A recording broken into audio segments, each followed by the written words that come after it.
kesi ya mauaji ya mwanafunzi wa chuo kikuu cha Multimedia ambaye maiti yake ilipatikana ndani ya tangi la maji katika bweni la chuo hicho mwaka jana imeanza kusikizwa hii leo. Mashahidi 8 wametoa ushahidi wao kuhusu kifo cha Sylvia Kemunto, huku mmoja wa mashahidi akifichua namna rafikia ambaye ni mshukiwa mkuu wa mauaji hayo, Eric Mutinda, alivyokiri kuhusika baada ya mauaji hayo.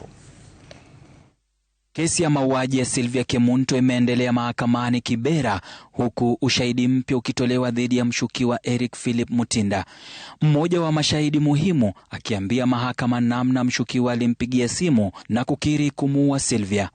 He told me that he had strangled Sylvia by the neck. He told you that he had gone to Tanzania? Then he said atanaweza. Before he said atanaweza and hadi unaweza kupata niko TZ.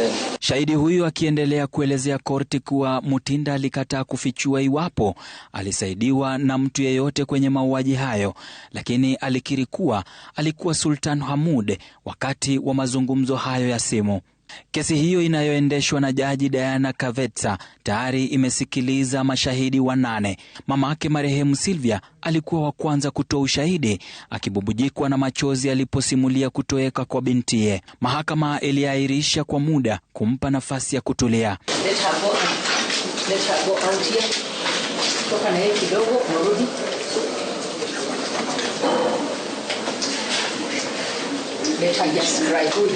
Shahidi wa 3 kwenye kesi naye akielezea namna alivyomuona mshukiwa akijitahidi kubeba sanduku la kijani kushuka ngazi siku hiyo hiyo.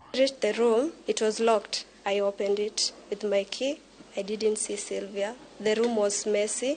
Buckets of soaked clothes were scattered on the floor. Her bed was messy. Buckets with soaked clothes. Sanduku hilo baadaye lilipatikana kuwa na maiti ya Sylvia. Tarehe 16 Machi mwaka huu, mashahidi wengine 8 wanatarajiwa kufikishwa mbele ya mahakama ili kutoa ushahidi wao dhidi ya mauaji ya Sylvia Kemunto. Ode Francis, runinga ya Citizen, katika mahakama ya Kibera hapa Nairobi.